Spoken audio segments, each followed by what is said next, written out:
Fintan Farrell, the Director of European Anti-Poverty Network and Coordinator of the 2010 Coalition for Social NGOs. We're here at the European Economic and Social Committee event today, and we're talking about social cohesion, and we're talking about social inequality. The level of this, as it relates to education, with the situation we're in financially, is it possible for more money to be invested right now in education? What are your thoughts? Well, I think the question is not always about the more money. I think what I was trying to say in this opening session is that it's very hard, and when I listen to Minister Diamantopoulos, who has to make big decisions in 15 days, to know what to do immediately is very difficult. What I was trying to say is that we've arrived at this situation because we didn't pay attention to inequalities. It's not that there's a shortage of resources, it's that we've lost the systems to be able to redistribute the resources, and that in terms of going to the future, that we need then to begin to address the question of reducing inequalities. Because at the heart of inequalities is the question about societies in which we can trust. And if we really want to rebuild education systems, if we want to rebuild our societies, then we need much more trust as a general element in the society. And to do that, then we have to really start to focus on inequalities. This was the key message I was trying to deliver today. And that in societies that are more equal, then questions like early school dropout, there's less of it. In societies that are more equal, there is a better performance in things like maths and literacy. So these things have very practical consequences and are not just theoretical ideas. You just mentioned Anna Diamantopoulos, a tough name for me, and she was saying that there's a clear problem with the lack of a social policy in Europe. What's the cost of this lack of policy, was her question. What do you think? Well, I think Europe is less able to deal with the sort of crisis that's going through now because it doesn't coordinate and cooperate enough in social policies.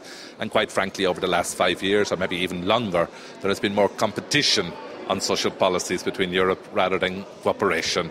And not just in the social policies, you also had questions here about taxation and how different countries have not cooperated and used the same sort of taxation methods, which is also part of this question of not having the resources to be able to invest.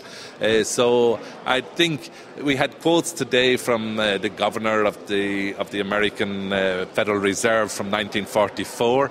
In 1943, Jean Monnet, the founding father of the European Union, he said that we needed an organisation of the world capable of exploiting the resources of the world and distributing them more evenly to each person so that we can build a Europe of peace and harmony. This sort of thinking, it sounds like woolly thinking, but it shows that in the crisis of what was the horrible consequences of the war, people really thought about what sort of society we want to build. I hope we don't have to go to that sort of level before we begin to realise that the sort of society that politicians should be building is a society with greater equality, with less poverty, and a society with much more social cohesion at the heart of it, and not just a society that's driven by narrow market considerations. Now, you mentioned a moment ago both cooperation and competition. Do you think this should be happening at a regional level, at a local level, perhaps at a national or maybe even an EU level? Yeah, I mean, it's difficult connecting all the levels, and this is one of the key questions, and what sort of competence there is at the different levels. I think it's a question that each of the issues, like social policy, will have a local competence, a national competence and a European competence, and it is about trying to find frameworks at European level which allows the different levels of competence to work to its best advantage. Like, we would give an example that it's possible to have a framework directive at European level on the question of the adequacy of minimum social assistance schemes. So people who don't have work, haven't built up social protection systems. Here's an area where you could have some common directive so that you look at what would be adequate, how do countries establish adequacy, insisting that each country has a scheme in this direction, that they look at how they update it every year. And this is a real way in which you could build a basis for rebuilding a more sound and more equal society. So that's an example of one sort of way that you could move forward, which doesn't undermine the competence at the different levels, but drives cooperation from a European level. Fintan Farrell, thank you very much this evening. Thank you.